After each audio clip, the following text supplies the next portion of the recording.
Bonsoir à toutes et à tous. Good evening. I'm Bertrand Buchwalter. I'm the director of the Institut Français, and together with Mathias Rambaud, the head of the book department, and together with all the team, we are delighted to welcome you this evening for a conversation with Maylis de Kerangal and Shumona Sinha. Thanks to both of you for accepting our invitation. And I would also like to extend my gratitude to Elkin and to Russell Williams, who will co-chair this discussion tonight. Tonight we will proudly celebrate the recent translation of two acclaimed novels initially published in French and now available in English, thanks to the work of our friends at the publishing house Les Fugitives.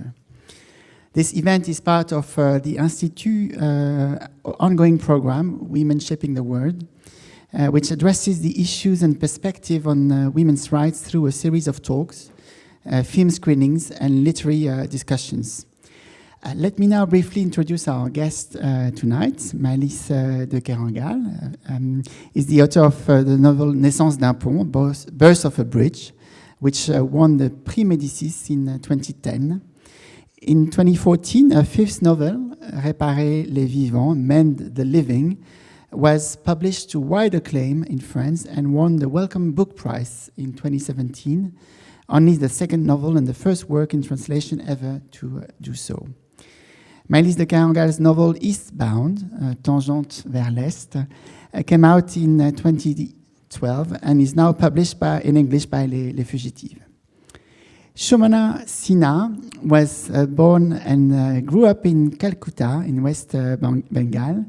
She started learning French at the age of 22 and moved to Paris a few years later. Her first novel, Fenêtre sur l'abîme, written in French, was published in 2008. Shumona's award-winning second novel, Down with the Poor, Assommons les pauvres, has already been translated into German, Arabic, Italian, and Hungarian. It was made available in English translation by Les Fugitives last month. Lauren Elkin is a Franco-American writer and translator. She notably translated Simone de Beauvoir's previously unpublished novel, The Inséparables, and is the author of number 92, Notes on a Parisian Commute, a love letter to Paris in the aftermath of the Charlie Hebdo attacks. Her next book, Art Monsters, on Beauty and Excess, will be published by Chatto and Windus. Last but not least, Russell Williams is an associate professor of comparative literature at the American University of Paris.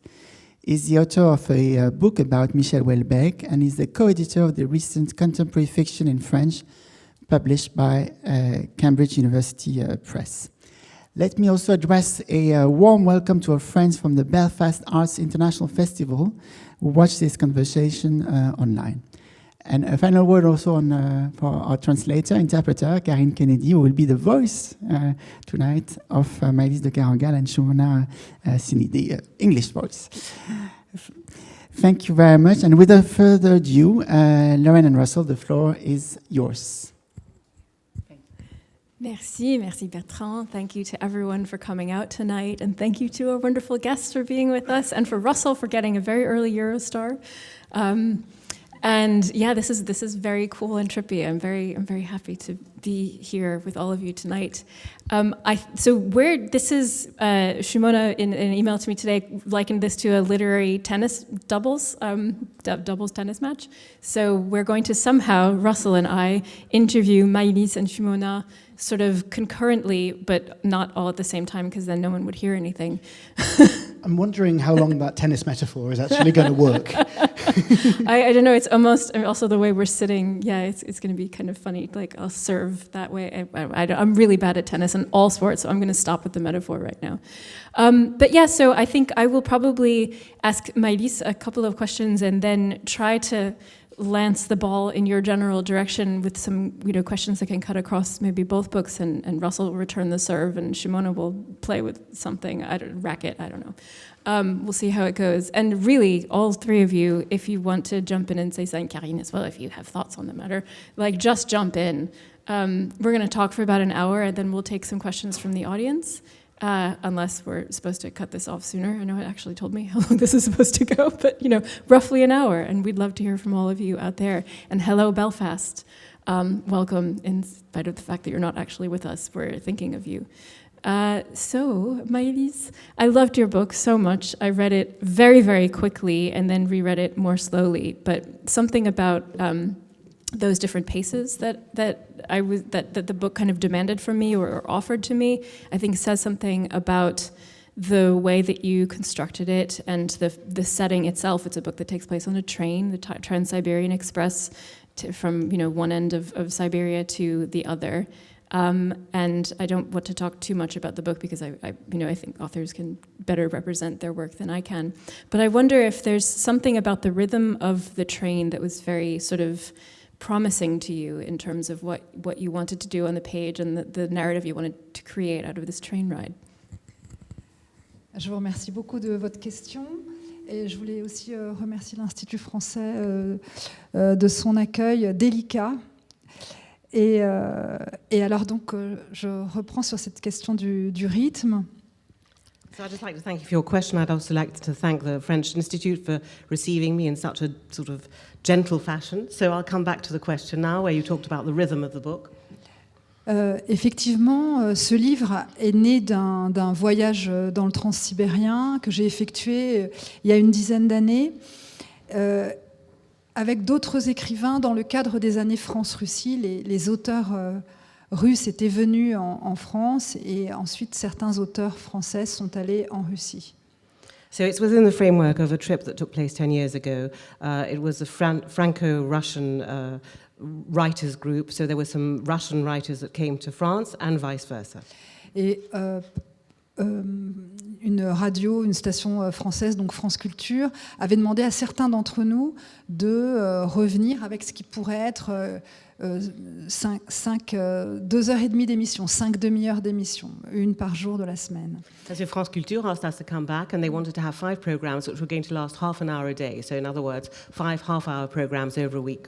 Et c'est à ce moment-là que la question du rythme rentre en jeu, c'est-à-dire que effectivement, ce texte, il a d'abord eu une dimension sonore avant d'être un peu retravaillé pour devenir un livre, mais il a d'abord été dit à la radio. Et c'est moi qui l'ai lu, en fait.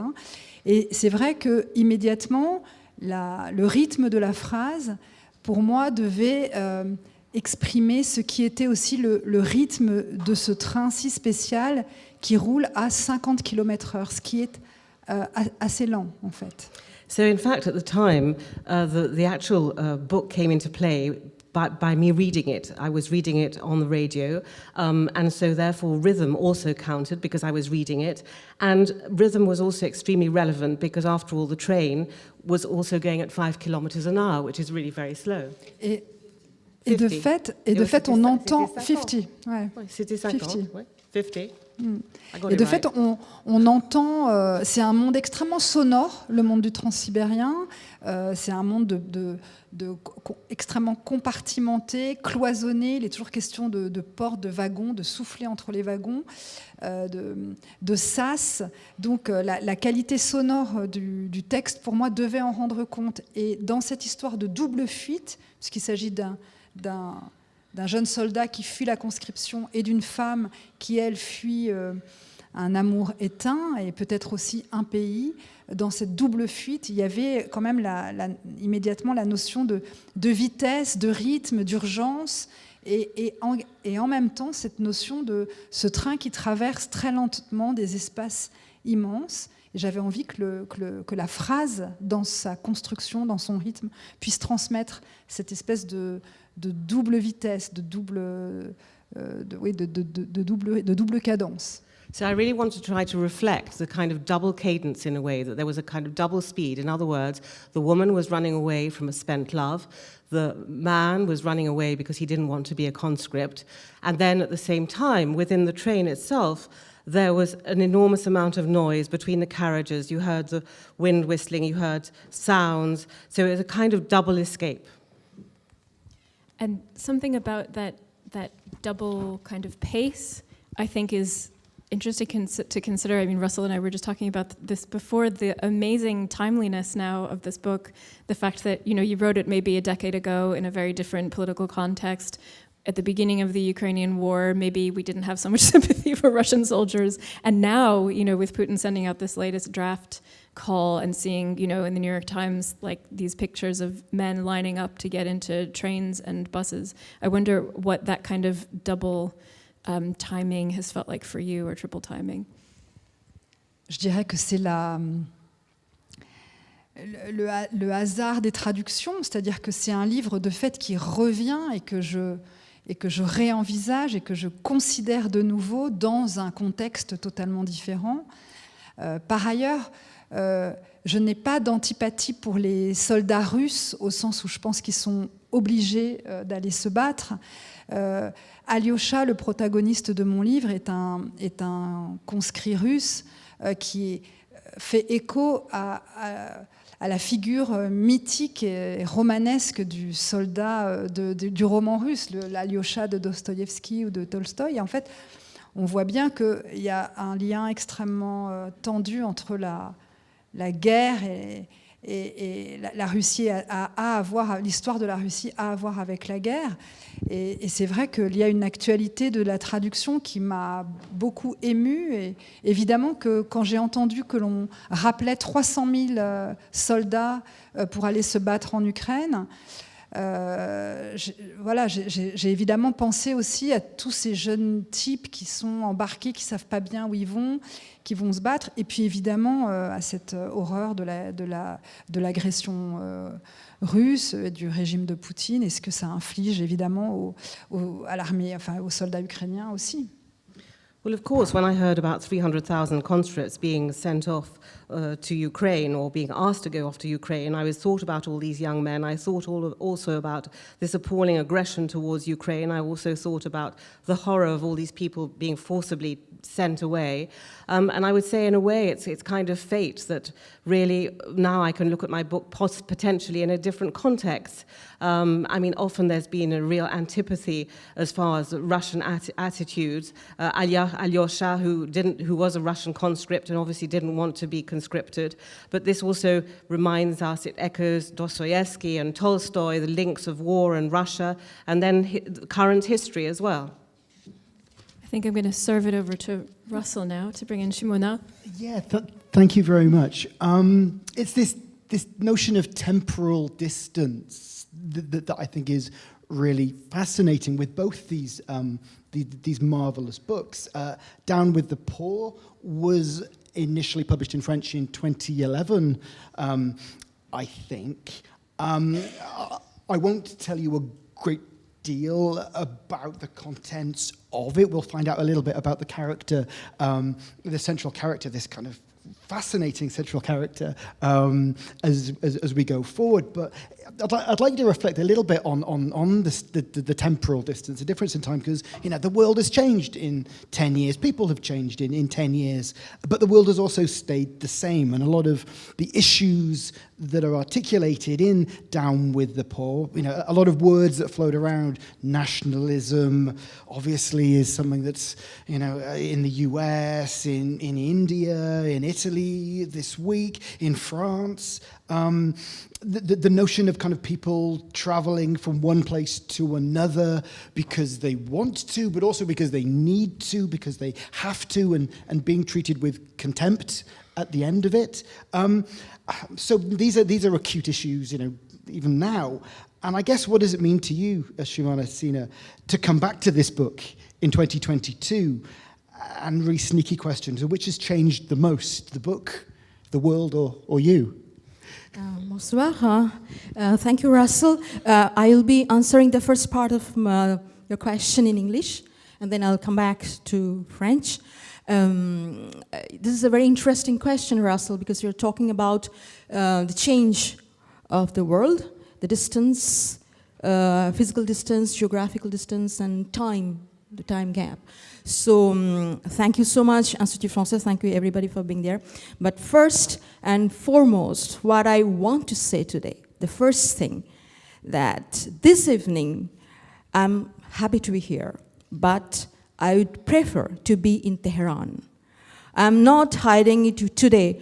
All my emotion that I have, all the admiration I have for those wonderful, wonderful women and men who are fighting there for freedom in Iran.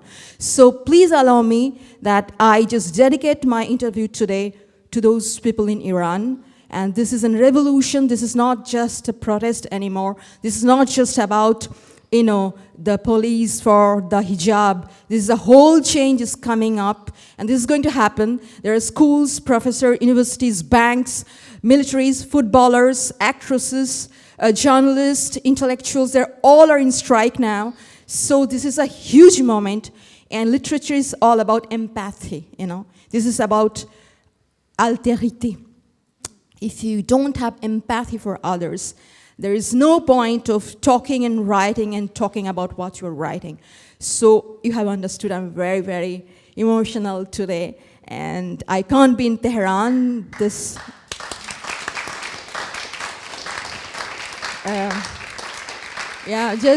are just words we are sharing here, but those people are fighting, they are dying, there are so many people, more than 50, they have died, and after that, for those people. Yeah. So maintenant, pour répondre à votre question. Now to answer your question. Là, maintenant, je vais passer en français. I'm going to French. Pour parler de ce livre, ce roman-là, c'est vrai que il a été publié en 2011. Et maintenant, it's been, sorry if I switched in English time to time, because it's faster to communicate for me. C'est traduit maintenant en anglais, traduit dans d'autres langues, en allemand et d'autres tout de suite après. Je pense que la première chose que je peux dire, comme Maylis parlait, et j'admire beaucoup Maylis de Kerangal, vous n'avez pas besoin de moi pour savoir, mais sachez que j'admire son œuvre littéraire somptueuse, majestueuse. Et donc, elle a raison de parler que le regard change, le regard sur son propre travail change. Et quand en 2011, mon livre a été publié, j'ai écrit en 2009 et 2010. C'était avant les Syriens, avant les migrants qui sont morts dans la Méditerranée. Voilà, donc c'est déjà la première chose que je peux dire. Je vais laisser traduire. C'est gentil. So my book was published in 2011, and it's actually since then been translated into English and German. So the first thing I'd like to say is that I really admire Maylis's work. I think her work is sumptuous and grandiose. Of course, when I'm looking at my own work, my vision changes. When it was published in 2011, of course, I was working on it in 2009, 2010. It was before Syria. It was before migrants. So the situation was different. And so I think it's a good thing. I think it's a good thing that I wrote this novel so politically incorrect, and before the Syrian migrants, Iraqi migrants, because I'm going to tell you why. Because it's not about establishing any truth about the migration. It's I don't own the truth. Je détiens pas la vérité. Je suis en train de mélanger, ça c'est un sacré bordel. Non, mais je dis, je détiens pas la vérité. Aucun romancier ne peut dire qu'on détient la vérité. So I don't hold the truth. No novelist can say that they really hold the truth. Ce que j'essaye peut-être de faire, c'est de saisir les réalités complexes, contradictoires, et on fait en sorte de laisser voir les choses de telle sorte que ça n'a pas été vu dans cette façon-là. C'est-à-dire, étant donné que je ne suis pas blanche, étant donné que moi-même je suis une immigrée en France, même si je faisais partie des privilégiés, mais c'est une personne comme moi qui a pu écrire un tel livre assez cruel, très cruel, sur les migrants, sur mes compatriotes. Peut-être c'est une bonne chose que ça a été fait dans cette façon-là, sans complaisance, sans une attitude larmoyante. So I must admit that I feel that I want to try to seize reality in all its complexity, and reality can be very contradictory. And in a way, I can see things in that other people potentially never see. As I'm not white, I am an immigrant, I am privileged, and I was able to write this book on migrants in a far more vivid way that potentially somebody else would not have been able to write? This is also about not being politically correct, and it's not that I'm trying to be politically incorrect purposefully, artificially. That doesn't work. It's just that I don't have any ethnical solidarity. I don't have it. I don't feel that because I'm Indian, I have to agree with Indians all the time. I don't feel at all that way. I'm coming from a Hindu background, but I'm an atheist. Left background, you can maybe guess that. And I don't have any ethnical solidarity for anybody. So in that sense, in this book, what I try to do is to expose the system, the asylum system itself, which is forcing the Bangladeshi people to lie. Because if they say this is an economical or ecological migration, the asylum system won't accept them. The asylum system only accepts political asylum seekers. So these people who are coming only to have a better life, the system is forcing them to lie about it, to buy stories from public writers, and pretend that that's the real story, and their stories are rejected. So I think I was very much angry, I was very much sad, and I was very much angry, and that's why I wrote the book. I think it might be helpful just to give a kind of really quick idea of the framing about exactly what this book is about, and the type of character that readers are going to meet when they open its pages, and they stick with this character through 150 pages. The character is the narrator is an interpreter who works with asylum seekers, and she kind of helps them articulate their stories. And the novel opens, and the narrator is actually herself in interview, because it transpires that she has been arrested for assaulting an asylum seeker with a bottle of wine, as in walloping him over the head with it. Now, as a literary scholar, I've been trained to take the author away from the text, and Roland Barthes told us to read those texts, to read texts in that way. As a journalist, and I think as a kind of reasonable reader as well, I'm fascinated in the truth behind it. Now, I know that the narrator at Down with the Poor is not Shumona Sinha. And I am not going to ask Shumona Sinha if she's ever walloped anybody with a bottle of wine. But I guess my question is, where is Shumona Sinha in this text? Because if I go online, I can find easily that you have worked as an interpreter for asylum seekers. Where does the text stop, and where does Shumona begin? First of all, I'm assuring again, I haven't assaulted anybody with a bottle of wine or anything else. No, seriously speaking, I think I'm really not capable of writing a normal sentence. You know what I mean? I'll be a horrible, horrible journalist, even though I'm very much into politics, very much into current situation, I observe it. But I can't write any normal sentence in a sense that everything becomes very subjective, And so in that sense, even though I was interpreter, even though this is me, Shumona Sinha, worked for the political asylum seekers, when I started writing, the moment I start writing, everything becomes very fictional through the processing of the language. Because maybe I won't hog the time, because I know I have talked much. I prefer to hear from Maylis now, but we can carry on the discussion about the writing and poetical writing and all, because I can say there are elements which are really real, very realistic, about the asylum seekers, about Bangladeshis, about the officers, about other interpreters from Romania, from Eastern European countries or Middle East or Africa or North Africa. These are real. There are real characters.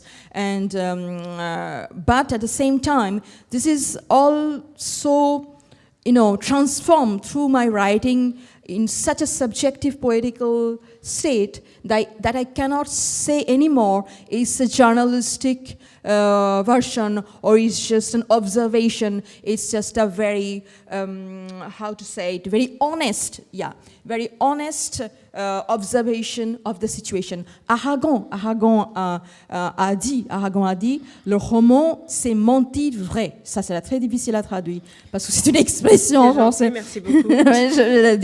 Défi lancé. Aragon had said that the novel is to lie about the truth, or to lie.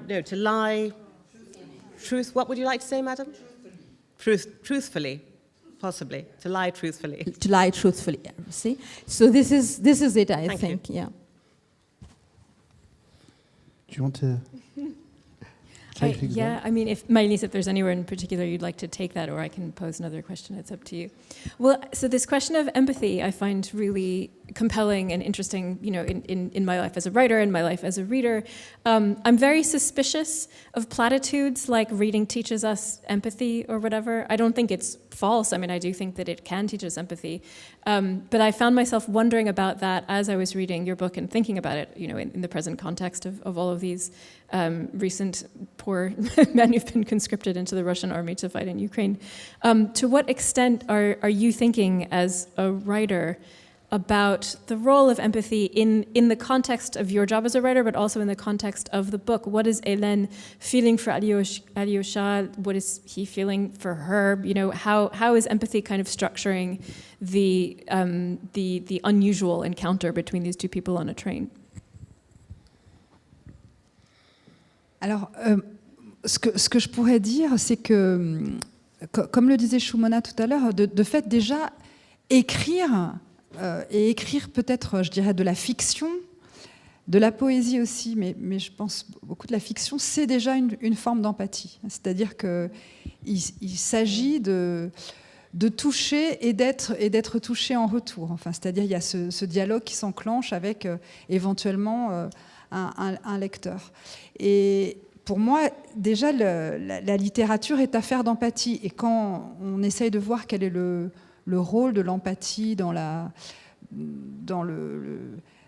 son lien dans le moteur du roman, c'est vrai que, de mon point de vue, c'est que la question de l'émotion, elle est quand même assez centrale. La question de l'empathie, pour moi, elle est liée à la question de l'émotion et à la question du toucher. Et quand on dit toucher, c'est immédiatement la question de l'espace et des corps et de ce qui se passe dans ces rencontres. Alors là, il s'agit d'une rencontre dans un train entre deux personnes qui n'ont rien en commun.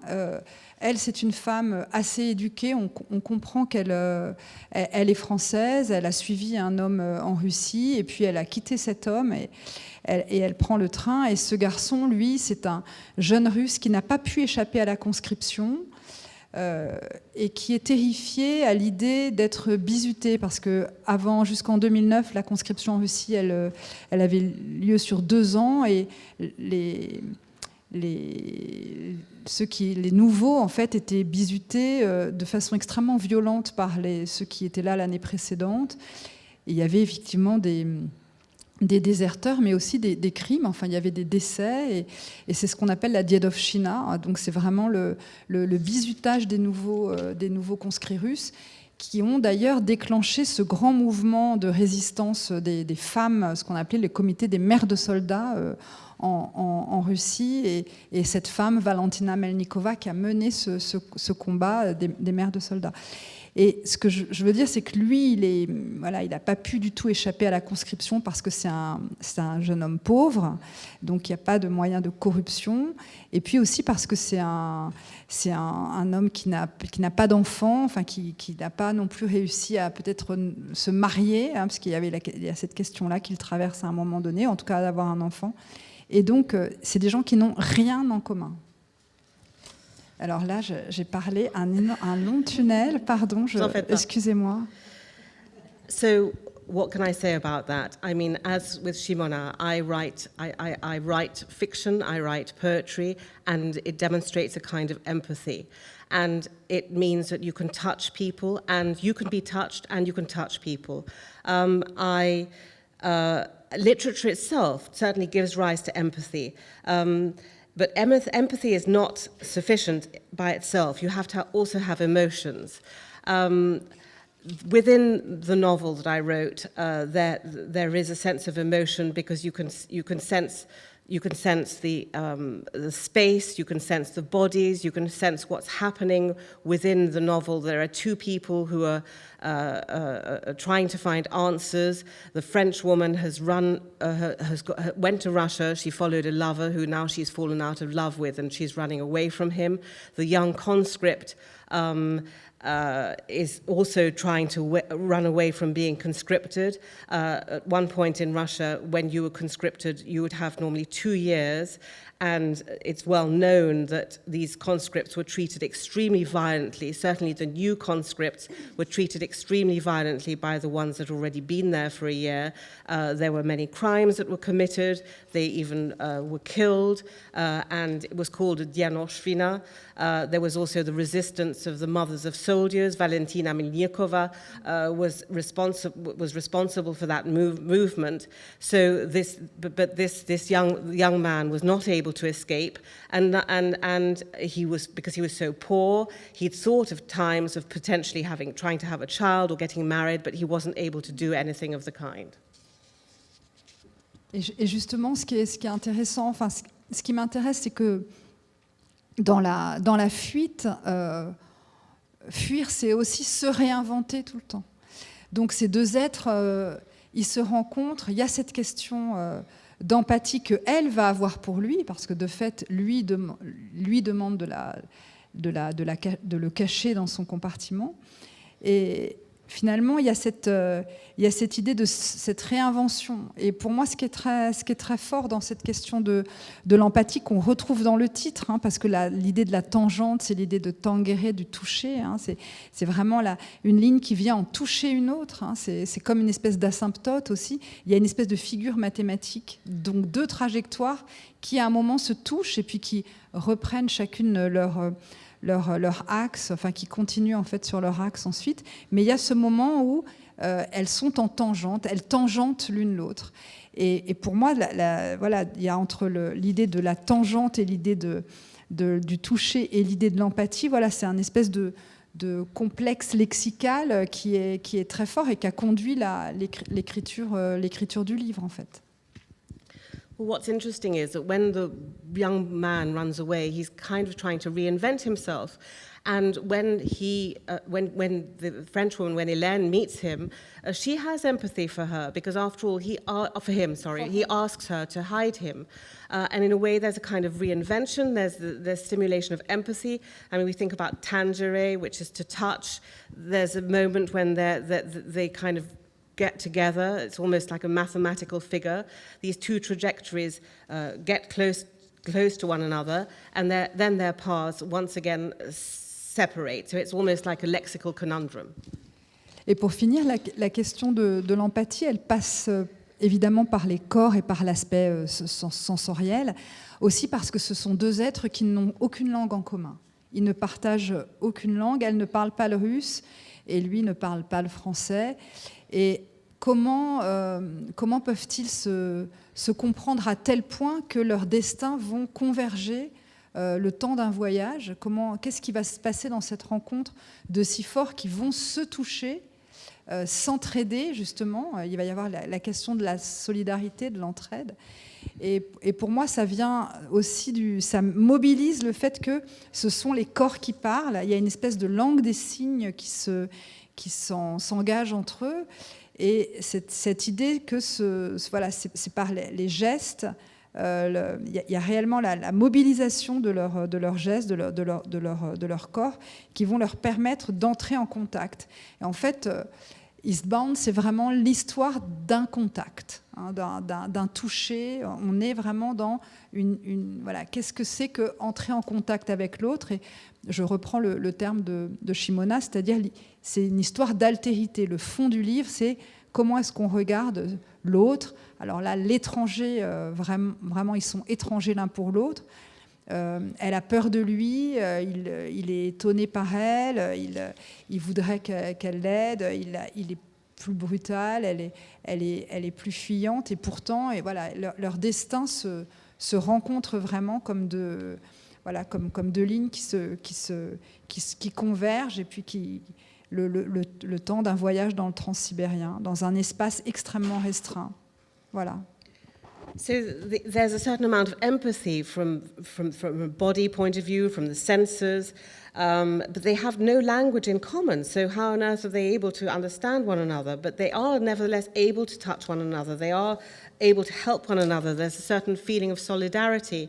The bodies are kind of speaking to each other. It's a kind of sign language, a body sign language.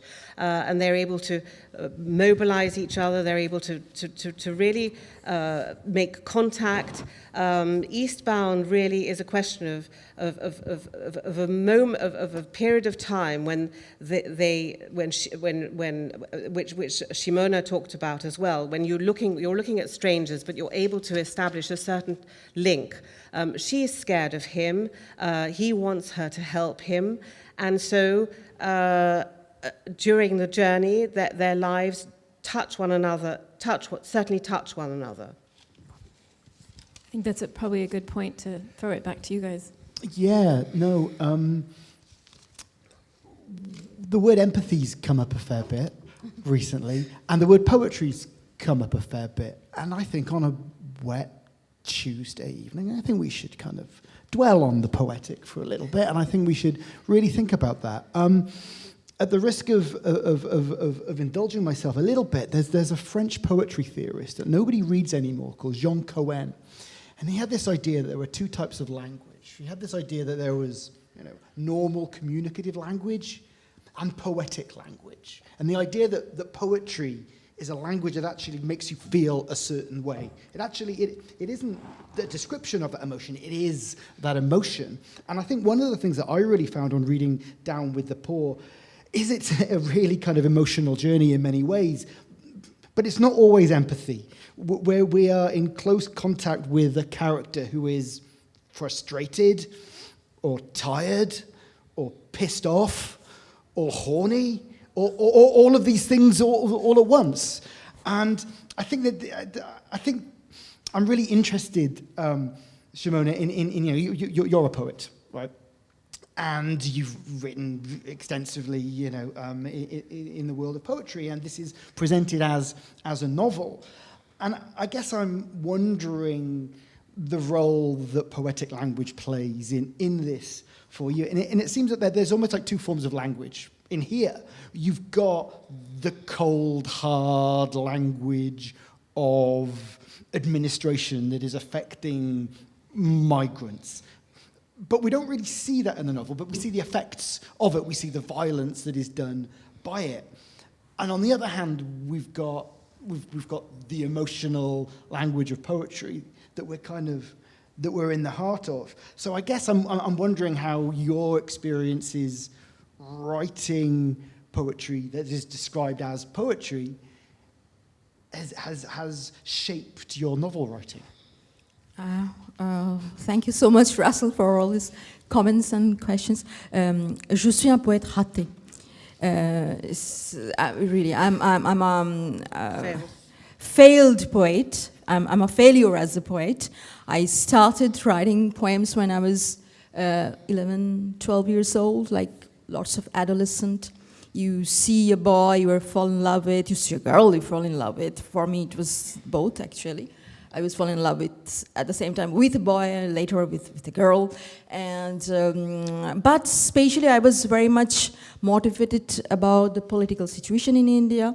But that's really the past, it's not a false humility, it's not a false modesty that I'm saying that I'm a failure as a poet. Because I know, because I talk a lot, I need to build a story, I need lots of words to warm me up and to protect me and to make big chapters like a chateau, and then I can live in that chateau and I can feel comfortable and protected. But because poetry is mise à nu, poetry is exposes yourself, you feel naked, you feel exposed physically and morally, you feel exposed in the poetry, you feel vulnerable. So in that sense, poetry, the form, poetical form itself doesn't suit me anymore. So everything I have failed as a poet since my childhood, adolescence, and my early youth, maybe, but it still stays as rivière souterraine, underground river, and it just irrigates. It just nourishes my writing. It's not there. It's underneath. It's underground. You can see it. But yeah, like when people like Russell or Maylis or Lauren or other people also, maybe you will read it. Maybe you will find it that there is some poetry still there. Yeah. I found myself thinking when reading it, this is a selection of kind of short chapters, or short vignettes, short moments in the experience of our character, and I found myself thinking, okay, do these work as prose poems? And then we come back to the title, Down with the Poor, Assommons les pauvres, which is, as of course we all know, a quote from Baudelaire. And I'm fascinated, I dug out the original Baudelaire poem that you're citing with this title in it. For those of us who don't know this Baudelaire prose poem, it's kind of a wonderfully violent moment where the poet sees a beggar in the street and assaults this beggar. There's a wonderful description of Baudelaire fighting, a Baudelaire street fighter, kind of Baudelaire inventing Fight Club almost. Yes. And then the beggar kind of stands up and gives Baudelaire exactly the same treatment. And kind of Baudelaire, there's been a lesson, there's been a journey, there's been a discovery here, and I guess I'm interested. Why Baudelaire? But why particularly this moment in Baudelaire? Thank you so much, Russell, talking so passionately about Baudelaire. Yes, that's very true, because I'm reading again Baudelaire these days, Les Fleurs du Mal. Je suis en train de relire, and it's fantastic. I can relate to him in so many ways, Humbly, as a reader, I'm talking about as a reader.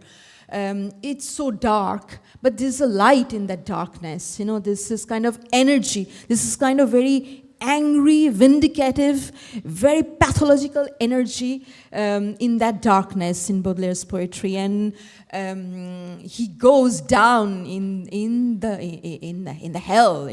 He creates himself a hell for himself in his head, and he goes down it, and he comes back, it goes down again. So I love this journey in Baudelaire's poem, and particularly for this novel. Actually, I finished writing the novel in 6 months. Then I took it back, and with my editor of that time, I started doing the finishing and working on it.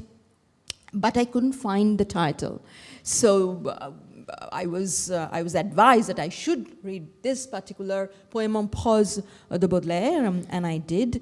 And that's not very humble of me, but what the other people say, that there is a kind of similarity in that poet, in the particular poem of Baudelaire, that poet went out and attacked a beggar, and this, if there is any message of that poem is,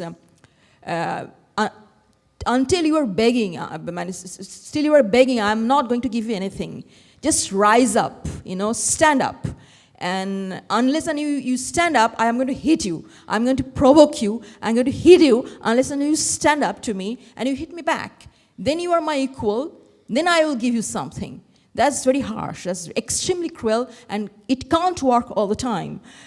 But it worked in the poetry, in the poem it worked. So I thought maybe I should try it in my novel too, because the whole thing is about, yes, giving back some kind of dignity to the people who have lost it, because they don't have Bangladesh. I'm not talking about Syrians, I'm not talking about Iraqians or other people who are coming, evading wars or civil wars. I'm talking about Bangladesh. This is a very economical and ecological migration. So I'm talking about the dignity. Why not opening the Geneva Treaty and accept that people can go around and come around and live wherever they want to live. Money is traveling, crossing the borders. Commodity is crossing the border.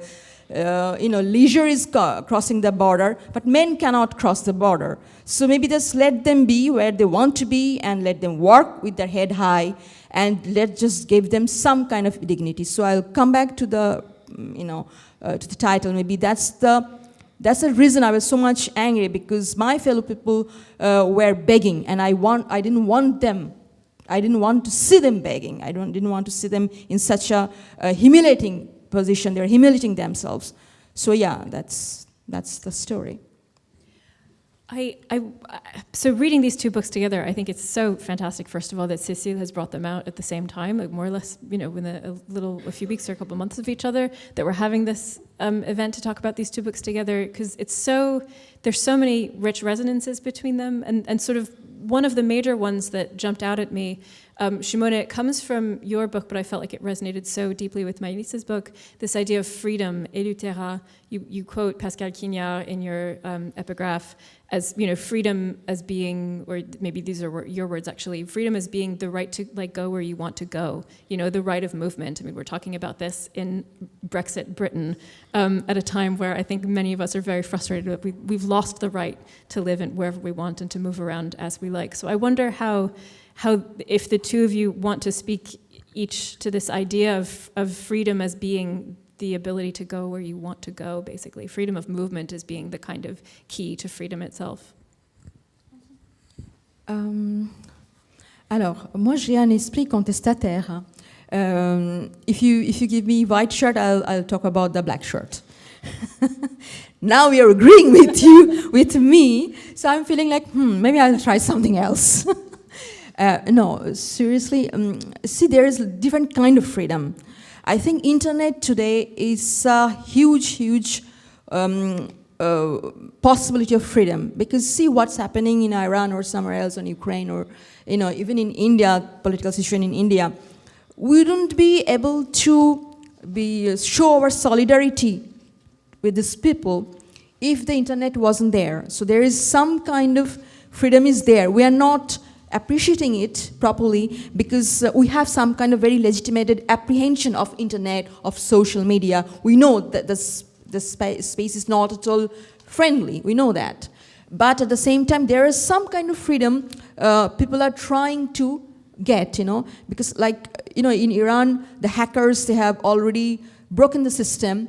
They have entered to their high command's personal documents, data, and they are revealing lots of scandals and scams, financial scams of the Khomeini and his close people. Why I'm talking this? Because there are different kind of freedom. If the border physically you cannot move, today it's possible to move, staying at your place, and on virtual space you can move. But of course, I agree with you. At the end of the day, at the end of what I'm saying, of course, there is huge need of free the zone, open the gates, open the frontiers, and let people travel, let people move. Yeah, of course, yes.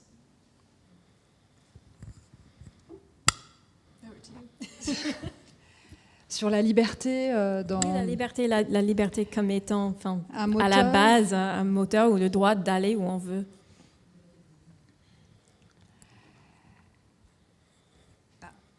Pour moi, la liberté, je voudrais rester sur le livre, la liberté d'aller où l'on veut, bien sûr. Bien sûr. Sur les livres, la question, je trouve, qui est intéressante pour moi, c'est qu'est-ce qui nous rend libres dans l'écriture, dans la lecture et dans la circulation de la littérature. Est-ce qu'il y a un effet, est-ce qu'on peut s'appuyer sur les livres dans ces moments-là? Est-ce qu'il y a des livres qui vous ouvrent? Est-ce qu'il y a des livres qui vous libèrent en quelque sorte? Ça, je trouve que c'est intéressant. on a du mal à essayer de... Parfois, on a l'impression que voilà, des livres vont quand même complètement déboucler une situation. Alors, je crois que vous avez traduit Simone de Beauvoir. Par exemple, voilà, c'est un auteur dont les livres ont été... dont au moins un livre a été fondamental pour enclencher des mouvements de libération. Alors c'est intéressant de voir la manière dont les livres interviennent, dans les livres, dont la littérature, qu'elle soit sous la forme d'essais, on a parlé d'Aragon, on a parlé de la poésie aussi. Est-ce qu'il y a des forces d'émancipation dans le fait d'écrire ? Alors ça, c'est assez difficile de le déterminer. On peut aussi se demander, est-ce que quand on écrit soi-même, il y a quelque chose en vous qui se déclenche, qui se libère et qui s'ouvre. Est-ce qu'on va vers le vaste ? Est-ce que la littérature est une forme de liberté ? Est-ce que c'est la forme que prend la liberté dans le langage, par exemple ? Quand on lit, je sais pas, Diderot, voilà, on voit bien que la littérature est une espèce de métabolisation de la liberté dans le langage. Moi, je crois que, en tout cas pour moi-même, j'ai le sentiment que le fait d'écrire, alors d'écrire des fictions, mais aussi des récits documentaires, active vraiment ce qu'est la liberté de mouvement. C'est-à-dire que, je disais tout à l'heure, quand on est un auteur, on a cette espèce de privilège... mais là, il faut que je m'arrête, non ? Voilà. Là, je finis ma phrase juste. On a un espèce de privilège qui est d'être une sorte de passe-muraille. On en a parlé tout à l'heure. So our freedom is the right to go wherever we want to go. I'd like to stick to the book, to talk about my book. I mean, freedom, within my book, it was a question of freedom being the possibility of going wherever you want to. And of course, you've got to also see what actually makes you feel free. Can we use books in order to make us feel free? Are there books that actually can free you, that can open you up? I think that sometimes books can. I think that sometimes books can open you up to a particular situation. I mean, Simone de Beauvoir, for example, gave rise to movements of freedom. Aragon, we talked about Aragon, about his essays, about his poetry as well. And writing potentially can emancipate. I mean, when we write, and we can actually feel that there's a certain liberation within ourselves. I think that there is a form of freedom in writing. When Diderot wrote, it was a kind of metabolism of freedom in language. I write fiction, but I also write factual. I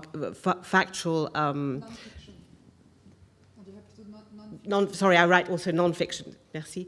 But we talked about this expression passe-muraille.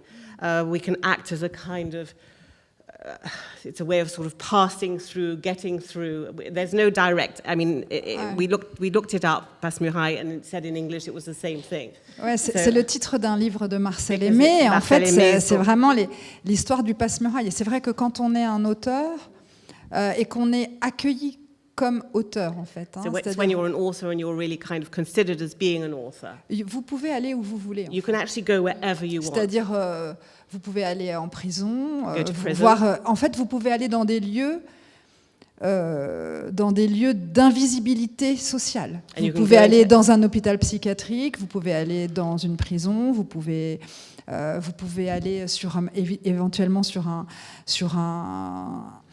champ de bataille, vous pouvez vous introduire dans un peu aucun espace ne se ferme à la littérature d'une certaine manière. Moi, je connais pas vraiment moi, je me souviens quand même d'être rentrée dans une enclave palestinienne quand j'étais à Hébron.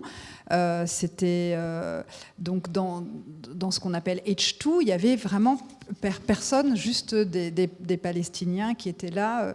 C'était dans un contexte extrêmement tendu de tension entre justement les Palestiniens et les Israéliens. Enfin, bon, on peut y aller quand on est un auteur, on peut aller partout. Donc en fait, cette liberté de mouvement, elle est totalement raccordée au fait d'écrire et peut-être même qu'elle active le fait d'écrire.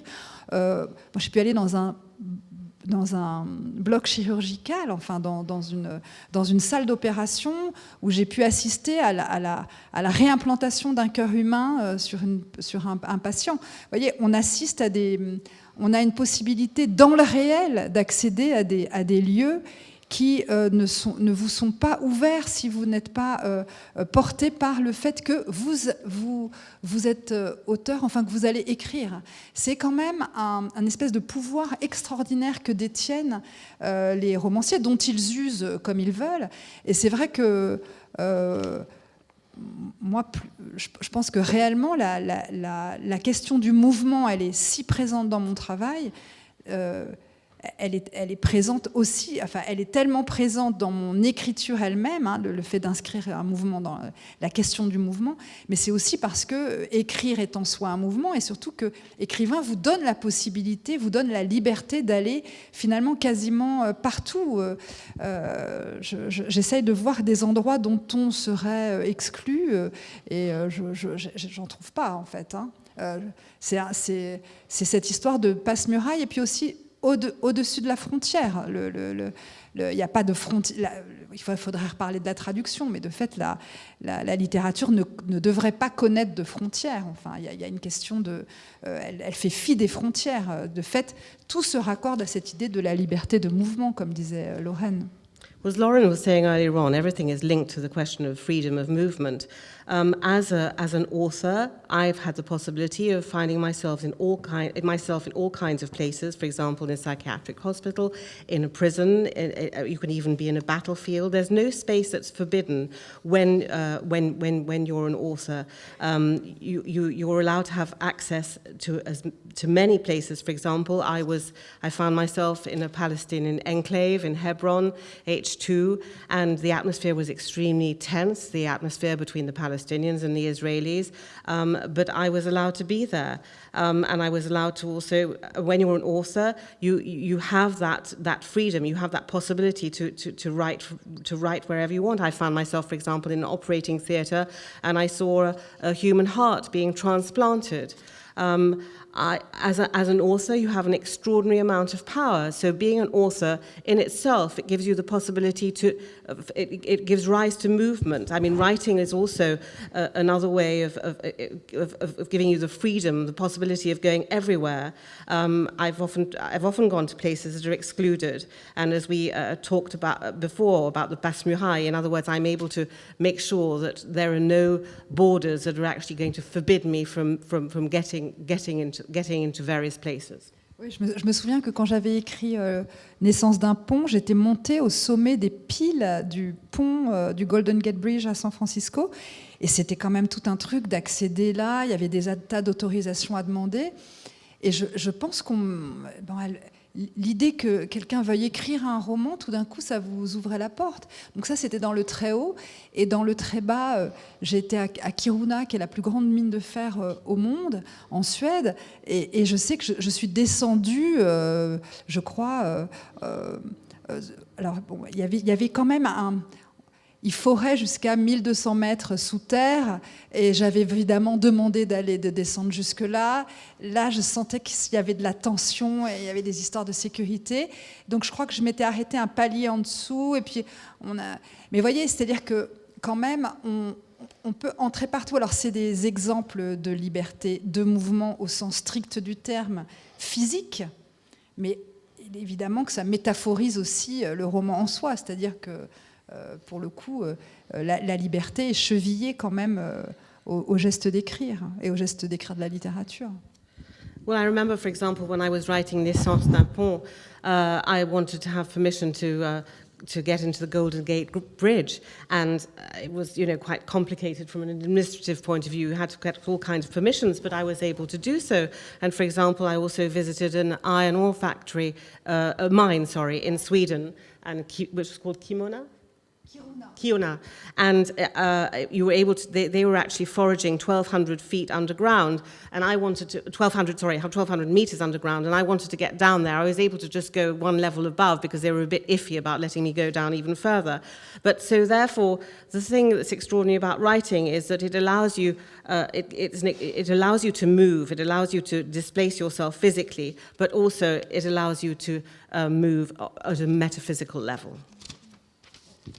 I like this idea of texts going to places that they shouldn't do, or writers going to places that they shouldn't do. And on reading both Eastbound and Down with the Port, this notion of, you know, cultural translation, moving from one culture to another, moving from one place to another, or kind of, and being understood or not being understood, appears to me like really kind of one of the themes of this, which brings us, I think, to something that Maylis kind of nodded to, which is the question of translation. Because obviously, you know, we are talking about two translated texts here. We're talking about Eastbound, which has been translated by Jessica Moore, and Down with the Poor, translated by Teresa Lavender Fagan. And I guess I'm interested in how you've experienced the translation process. And I know, Shumona, your work has been translated previously, you mentioned into German. And I'm wondering what it means to actually kind of experience this kind of voyage into the Anglo-Saxon world, which actually kind of many of the characters in the novel, you know, haven't been able to. And I guess you know, maybe we could both reflect on translation a little bit. Yeah. Oh, okay. So I'm a bad Indian. I don't write in English. I write in French. No, seriously speaking, it was a wonderful experience with my translator, Teresa Lavender Fagan, because so many times I was asked whether I want to translate my own novel, you know, because I speak English a little bit and maybe Bengali, my mother tongue, and I tried not in Bengali, that I know that I wouldn't be able to, but in English I tried, and it was a disaster. It was horrible, it was unreadable, and so I gave it up. And then I was contacted by one translator. She's Indian, but she lives in the States, and she translates. I think she was quite motivated. But then I am not going to talk about what happened in the publication house, how did it happen. But what I can say about Teresa, and what I can also say about my German translator, even though I don't speak a single word in German, it was translated in Hungarian too, and Arabic, and Italian also, very, very, very nicely translated in Italian. I can talk about the German version and the English version now, because in Germany, the last few years, I traveled a lot in Germany or German-speaking countries to present my books. It was me and my German translator, both together, we got an award, international award in Berlin, 2016. She has done a wonderful, wonderful job, I think. It's what we talk about. The text is there, and she has taken the text. She hates the narrator, that is me. Oh. Not in real life, maybe, I hope not. But in the text, she says all the time. She says, in every book, she starts saying that, I hate the character, right? But I love the book. And that's how she wanted it to translate it and get it published. That's she alone first translated it, then contact the publication houses, and so she worked like an agent, actually. So finally it got translated, and we got the success in so many ways in Germany and in other countries. And her German, because, when you talk about German language, you don't think of a very musical, sweet language, right? I mean, it's a cliche, but we don't think all the time, comparing to French, right? Maylis. But when my translator, Lena Müller, when she reads the extracts from my book, it's beautiful. It's musical. It's so beautiful. The same thing, we are in London, not in Germany, not in Berlin. So to talk about this book, I think Teresa has done a fantastic job. She, frankly, she made me fall in love again with the English language. I rediscovered the English language thanks to her when she offered me the first version of the translation. So thank all my gratitude to her and to my wonderful editor, who is hiding just there behind, Cécile Menon of The Fugitives, because we discussed together also. There are some things we had to, they wanted to make it sure that whether what they understood, that's the thing I wanted to manage, these little things all the time. But it was a wonderful journey because discussing with Lena, discussing with Teresa, together with Cécile, I understood how this book is so weird. And it is so weird, this book. It is brutal, this is brut, c'est brut. And nobody will agree with me 100%. And maybe that's the, if I say, that's maybe the power of this book, because it doesn't make you comfortable. It makes you uncomfortable all the time. You cannot settle down with this book. So I felt it also in the translation process. So maybe that's the thing I liked it most. Yeah. Alors, je voudrais dire quelque chose sur la traduction, parce que c'est un peu différent. Moi je parle... Je maîtrise vraiment aucune langue étrangère. Je parle mal plusieurs langues. So I'd like to say something about the translation. I don't actually master any foreign language. In fact, I speak a number of foreign languages badly. Alors, la chose est que j'ai quand même souvent déjà le sentiment d'être une traductrice moi-même, c'est-à-dire quand même d'être sur deux plateaux de langage, c'est-à-dire dans le sens où je traduis quand même mon français dans mes livres. C'est-à-dire qu'évidemment, j'écris pas comme je parle. Donc il y a déjà pour moi une opération de traduction et je me sens quand même assez traductrice tout de même. So I feel actually I'm almost a translator because of course I don't write in the same way as I speak. So sometimes I'm translating the way that I speak into writing, and that's different. C'est-à-dire que mon travail il ressort d'une élaboration qui pour moi a à voir avec la traduction. Après, so therefore, it's a kind of elaboration which is linked to a translation. Après, ce qui est intéressant dans l'histoire de la manière dont moi j'envisage la traduction, c'est-à-dire que pour moi, l'auteur du texte dans une langue étrangère, c'est le traducteur. Pour moi, c'est très clair que la personne qui est que le traducteur est l'auteur du texte dans la langue étrangère. So the way that I envisage translation, I feel that the translator is actually the author in the foreign language. Ce que je veux dire, c'est que pour moi, le traducteur est un auteur. So in other words, the translator is an author. C'est très important. And that's something I feel that's extremely important. Parce que, par exemple, je ne dirais pas qu'un traducteur, il traduit un texte, je dis qu'il écrit une traduction. Because, for example, I don't say that an author will actually, as a translator will translate a text, I say that he writes a translation. Et ça, pour moi, ça change tout. C'est-à-dire que, de fait, ça réintroduit, c'est-à-dire que la traduction, et là je vois ce qui se passe avec Eastbound, ça réintroduit de l'altérité. De fait, c'est le mot qu'on emploie, qu'on a beaucoup employé ce soir. Ça remet. C'est pas moi quand je regarde alors en anglais, je ressens un peu plus de familiarité. Mais moi, j'ai eu des livres traduits, je ne reconnaissais même pas mon nom sur la couverture. Vous voyez, j'étais incapable de déchiffrer la couverture. Les caractères, l'alphabet m'était totalement inconnu.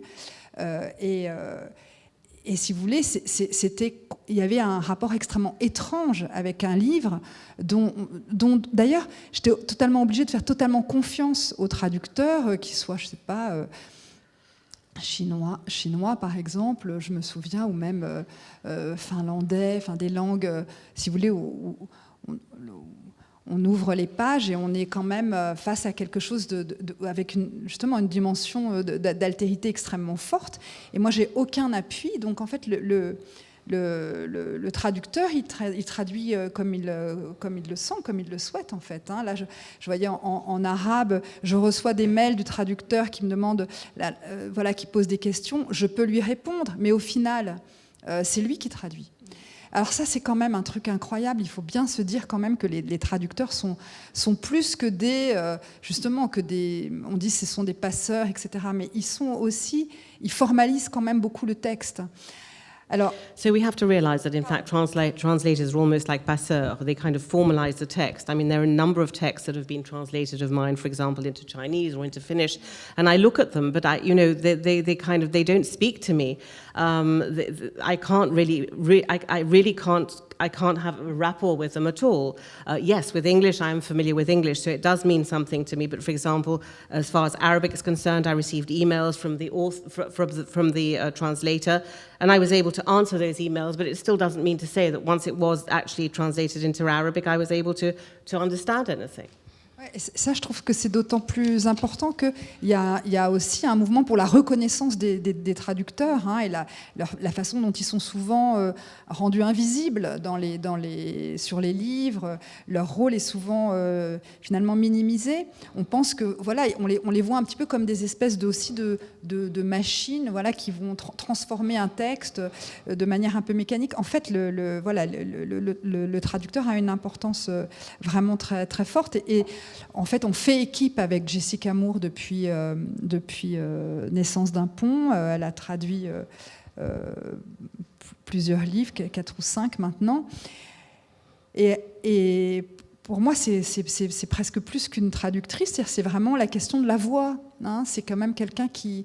Ça touche à quelque chose qui touche au rythme. D'ailleurs, elle est elle-même poétesse et musicienne, etc. Donc il y a la question de ce que Barthes appelle le grain de la voix. Et c'est une chance immense pour moi de faire tandem avec elle. J'espère qu'elle est elle aussi heureuse qu'on travaille ensemble. Enfin voilà, c'est ce qu'on se dit, en tout cas, qu'on partage ça. Mais j'ai vraiment le sentiment que c'est la question de la voix qui se joue, c'est-à-dire vraiment la question de l'intimité de la langue qui peut être transcrite dans un autre idiome. Et cette intimité, elle est assez sophistiquée, elle est assez difficile à capter. En fait, c'est pas quelque chose qui se... Vous voyez, on n'est pas sur de Google Translate, etc. Donc il y a aussi le fait aussi qu'on partage ça depuis longtemps. Donc je ressens un peu moins d'étrangeté avec elle, mais sinon, pour moi, la traduction, c'est l'altérité, c'est l'étrangeté, c'est l'idée qu'il y a de la dissociation aussi, que je me dis, mais c'est moi, quel rapport moi j'ai avec cet objet dont je ne déchiffre même pas l'écriture. Donc ça c'est un trouble très important et qui me touche beaucoup dans mon exercice de cette histoire d'écrire, de ce métier d'écrire, si on peut dire. So there is a movement, I mean, that's trying to ensure that translators are recognized, because often translators are invisible, they're minimized, they're considered as being machines. But of course, translators are extremely important. I've been working as a team with Jessica. She has actually translated a number of my books, 4 or 5 books. And with a translator, what counts is also their voice. She herself, Jessica, is a poet. She's also a musician, and she's able to kind of put across the timbre of the voice. And I'm delighted to be able to work with her, and I hope that she feels the same way. It's a voice that counts. It's a kind of intimacy that's transcribed. It's an intimacy that's sophisticated and that's very difficult to capture. We're not talking about Google Translate, of course.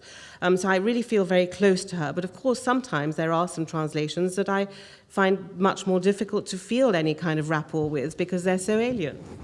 Et pour finir, je veux juste signaler que j'ai eu un livre qui a été traduit en anglais par 2 traducteurs. Et c'est pas le même texte. Voilà. Donc en fait, quand je peux voir des étudiants, c'est vrai que j'arrive avec ces 2 traductions, et ça prouve bien que le traducteur est un auteur, en fait. Hein. On lit la première page, ça n'est pas le même texte anglais. So just to give you an example, there's one of my books that was actually translated by 2 separate translators, and when you look at the first page, you can't really identify that it's the actual book because it's so different. Je disais, c'est The Heart et Man the Living. Ils n'ont même pas le même titre. Donc, and the titles of the book aren't even the same. I would like to keep talking about all of these questions of alterity and otherness and freedom in translation, especially translation. But I think that we're probably up, in terms of our time. Can we do questions, or is there time for questions? Okay, great. I'm very glad. I wasn't sure if there was someone who could take the microphone around, or if we want to skip the microphone. Yeah, will you? Okay.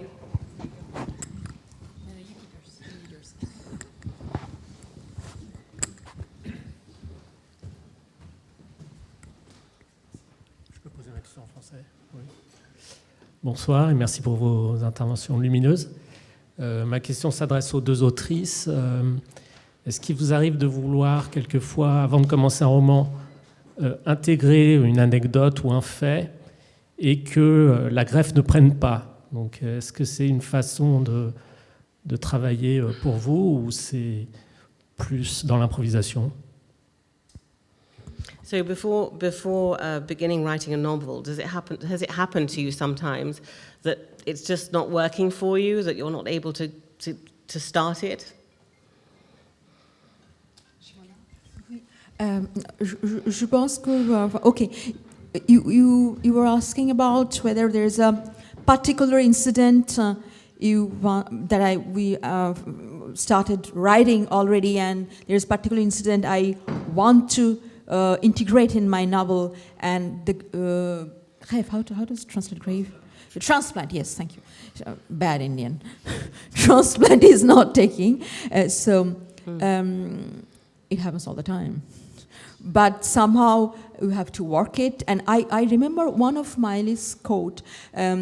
She in one of her interviews, she said, "I love when." Of course, we know who she is, but particularly what particular thing she likes about writing. If I am not mistaken, tu avais dit que j'aime bien quand je trouve une solution.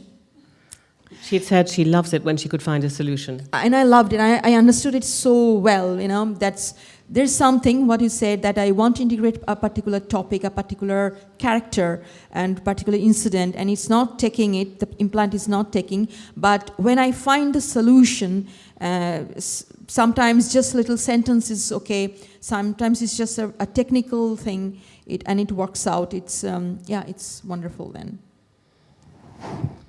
Je pourrais juste ajouter que, en tout cas, le roman comme genre littéraire, c'est mauvais genre, en fait. Le roman, c'est tout ce qui ne serait pas, historiquement, hein, la poésie, le théâtre, la tragédie, la chanson. Voilà, il reste le roman. À la fin, quand il n'y a plus de genre vraiment, il n'y a plus de forme établie, il y a le roman. Il y a le roman qui est dans ses... malléable, souple, mauvais genre, rattrape tout. Tout peut rentrer dans le roman, en fait. D'ailleurs, regardez ce qui se publie. Vous voyez, de la biographie, du fait divers, de l'autobiographie, du récit de soi, de l'exploration. C'est-à-dire que le roman peut faire feu de tout bois. C'est à la fois sa grande force, c'est aussi sa fragilité. Parce que de fait, la question de la forme, elle se réimpose quand même de toute façon. C'est pas parce que, vous savez, il n'y a pas de code vraiment romanesque. Et puis on sait tous que les grands romans transgressent les codes, enfin il faut transgresser les règles parfois pour atteindre quelque chose qui serait une étape supplémentaire. Enfin, vous voyez, et pour moi, c'est assez intéressant la question que vous posez, parce qu'en fait, on pourrait dire tout peut rentrer dans le roman en fait au départ. Rien ne peut lui échapper en termes de genre. Hein, il peut tout faire. Et c'est aussi quand même, de mon point de vue, sa fragilité. Parce que c'est vrai que quand on est un peu dans une forme, type le théâtre ou la poésie, vous voyez, quand il y a des formes établies, c'est des choses qui vous tiennent, c'est des structures qui vous tiennent. Et le roman, c'est quand même un genre qui a toujours besoin de trouver sa propre structure. Et il y en a une par livre, en fait. Hein, donc c'est aussi plus difficile. But the novel always has to find its own structure. I mean, as far as the theatre is concerned, as far as poetry is concerned, there are established forms, there are established structures. But the novel is a literary genre. It can be everything. It can, you've got poetry, you've got theatre, you've got tragedy. But novels are very novels are very varied. You can have biography, you can have autobiography, and that can be its strength, but also its fragility. There's no specific code. There's no Romanesque code, and so therefore it can transgress the rules. And so therefore, a novel can be everything, but it also can be nothing. It's extremely fragile. On parle de la bâtardise du roman. C'est pas mal comme mot, parce qu'en talk fait, on voit about bien, c'est un genre bastardization. bâtard, en fait. Et c'est ce qui fait sa noblesse, en fait, aussi. Donc, c'est pas mal, tout ça. We talk about the bastardization of a novel, which gives it a certain amount of nobility as well, so it's not bad. Is there another question? Is there time for another question? I don't know. There's time for another question. Something that connected both books to me was the fact of the train, and obviously the kind of crucial moment of violence in your book, Shumona, is on the Parisian metro. I was thinking about something discussed earlier about liberty and freedom being the kind of opportunity to move around. And of course, a train moves us from A to B, but also is a very kind of claustrophobic space too, where we're trapped with strangers, sometimes speaking a multitude of languages. If you're on a train in another country with the conductor speaking, for example, it can be quite isolating as well. I'm just interested to know what it is about the train that kind of made it an apt and crucial setting in both books, and how you think maybe the connection between the two plays out there. Can I just make a quick reply, maybe? I'll start with it very quickly. Thank you for your questions. I was thinking of different books and situation while listening to your question. Have you heard or read already the book of Stéphane Zweig? In French, it's Vagabonder.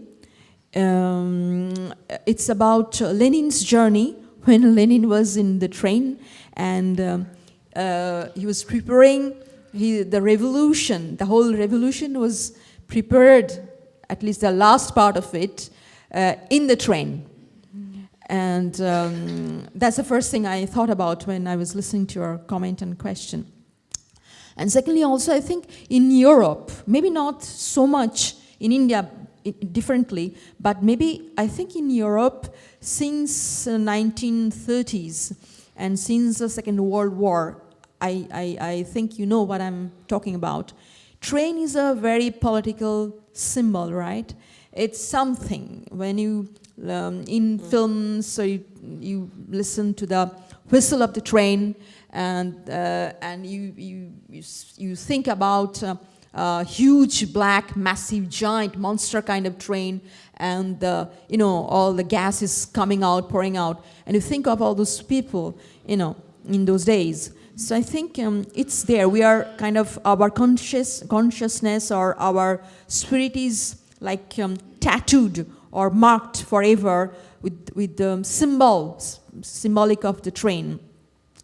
So I don't think that when I wrote the novel that I was thinking of all this stuff when I wrote it, because today we are trying to give you replies, answers to your questions, but I think the most of the time in my novels I don't have any answers. I raise up some questions, but I'm incapable of giving any answers in my novels. In real life, in book means I pretend that I have some answers, but I don't actually. So I think what I'm trying to say that lots of the time, most of the time, when I write, something unconsciously is happening. It always happens that way. There's some structure, some thoughts, some reflection is there. But when we are right, it's like I am not myself, I'm being out of myself, and just somebody or some consciousness is guiding me, and the words are pouring, words are coming, gushing out like fountains, like rivers, and that's how I follow the words. So, but at a certain point of time of the writing, it becomes more clearer to myself, and I understand what I'm writing. I only understand what I'm writing when I'm writing, not before, and rarely after. Just only when I'm writing, and just after that I understand what I wrote is maybe have some meaning, and then maybe some consciously I try to give some kind of form, some kind of sense, some kind of meaning and structure. And so it's fantastic when other people, when readers, critics, book critics, they find out some symbols, in my books. But I myself, when I write, I'm absolutely not conscious about those symbols, you know? Alors moi, je vous réponds en français, ça va? Can I answer in French? You want me to speak in English? No. Alors, je vais... En fait, ce qui est intéressant dans l'histoire du train, vraiment comme motif et comme symbole et aussi comme puissance, c'est qu'effectivement, il y a toujours une connotation politique. Et par exemple, dans cette histoire de transsibérien, c'est vrai qu'au départ, le transsibérien, il est conçu par le pouvoir tsariste pour sécuriser la frontière sud de la Russie. C'est vraiment, vous voyez, la Russie, c'est immense, et il faut que le pouvoir du tsar se porte finalement d'est en ouest. Et donc, on construit ce rail qui aura par la suite, dans la période soviétique, aussi le rôle de sécuriser toutes les petites républiques qui sont comme un chapelet comme ça de pays au sud du rail. So, in fact, what's interesting about the train is that the train is a kind of motive, a leitmotif, a symbol. It represents a certain amount of power. The Trans-Siberian train is in order to try to secure parts of the country. For example, the Tsars built that rail line in order to be able to secure the southern border, and then to be able to ensure that they could control the east to the west, and that was the same as far as later on, in order to try to secure all the republics that were nearby. Et on sait par exemple qu'aux États-Unis, l'unité politique des États-Unis a été réalisée par le rail. C'est le train qui va finalement fédérer, créer l'État fédéral en fait. C'est la question du rail comme outil de conquête, comme outil de puissance, et puis aussi comme mainmise d'un pouvoir central. Alors, c'est la même chose en Russie finalement et aux États-Unis. C'est des phénomènes différents, mais qui sont comparables dans ce sens-là.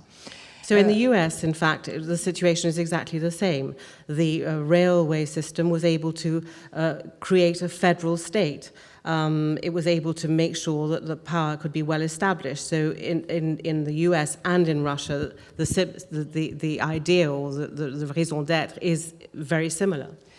Et dans un livre, alors après, comme motif romanesque, c'est évidemment très intéressant parce qu'en fait, le train, c'est toujours un espace dans lequel les gens sont immobiles, sont statiques, à l'intérieur voilà, d'espèces de caissons, de wagons, etc., qui, eux, se déplacent. Et alors, en l'occurrence, dans le transsibérien, il y avait cette idée d'un espace extrêmement étriqué, cloisonné, dans un paysage immense, quasiment sans bord, complètement océanique.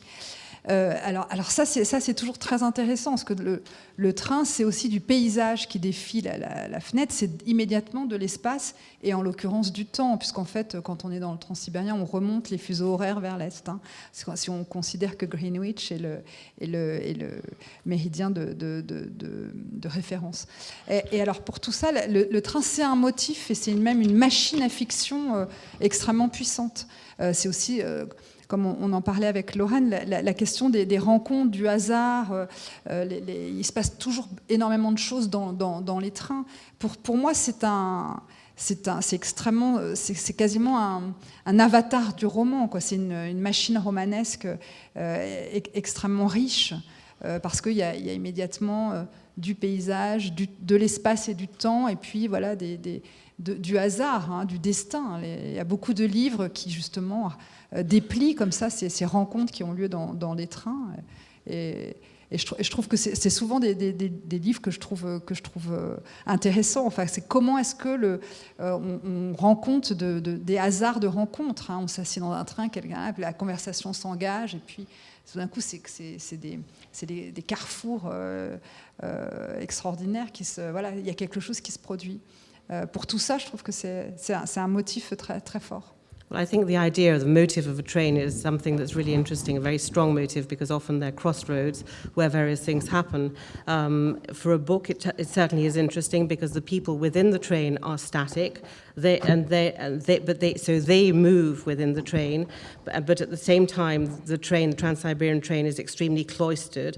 The space is limited, but at the same time, when you look outside, you have these oceanic landscapes. And in fact, on the Trans-Siberian train, you literally are going through time and space. If you consider Greenwich Mean Time as being a starting point, you actually go through different time zones. So the train is much more than simply a machine. It's somewhere where there are meetings, where many things happen. It's almost like an avatar of a novel. It's almost like a Romanesque novel. So it's a mixture of landscape, space, time, destiny. Yeah, I would agree with all of that. I also can't stop myself from mentioning Agatha Christie and her Murders in the Orient Express, which is another wonderful text, a short novel that uses the frame of the speeding train to great effect. I think time has beaten us. My co-host is voiceless, so I will. It remains for me to thank you for coming out on this wet and windy Tuesday night. Thank you very much. I'd also really like to thank the Institut Français. I'd like to thank Les Fugitives. I'd like to thank our wonderful interpreter. I'd like to thank Lauren. And of course, Maylis and Shumona for being marvelous. Thank you very much.